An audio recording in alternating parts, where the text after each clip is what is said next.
తల్లి, తండ్రి, గురువు, భగవంతుడు ఈ నలుగురు పంచే నలుగురు బాధ్యతను గురువే తీసుకుంటాడు. మనకు పెద్దలు చెప్పిన వాడు నాకు స్వతహాగా అంత లేకపోవచ్చు. వచ్చిన ప్రతి శిష్యుడు కూడా మా సుపుత్రుగా పిల్లల్లాగా ఆ భావనతో ఉండాలి. మనం వీరు వాళ్ళ వీళ్ళ ఈ కులమా, వీళ్ళు తక్కువనా ఎక్కువనా, వయసులో పెద్దవాడా చిన్నవాడా దానికి కూడా పిల్లవాడిని తేడా లేకుండా అందరినీ తన పిల్లలుగా భావించేవాడు గురువు. తల్లిగా ఆదరించాలి, తండ్రిగా అతనికి నడక నేర్పాలి, గురువుగా జ్ఞానం చెప్పాలి,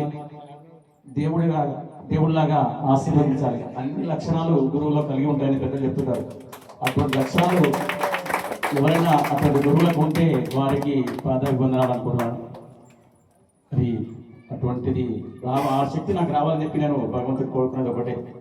మనం ఆ విధంగా మనం ఉంటున్నాం కాబట్టి వీలైనంత వరకు సేవలు అందిస్తున్నాము. ఇంకెవరికైనా కొంతమంది ఇబ్బందులు కలగవచ్చు, చిన్న చిన్న ఇబ్బందులు కలగవచ్చు.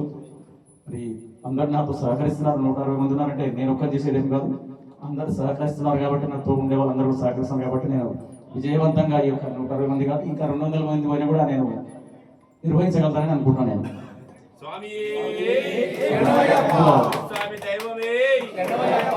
నా గొప్పతనం ఏమీ లేదు.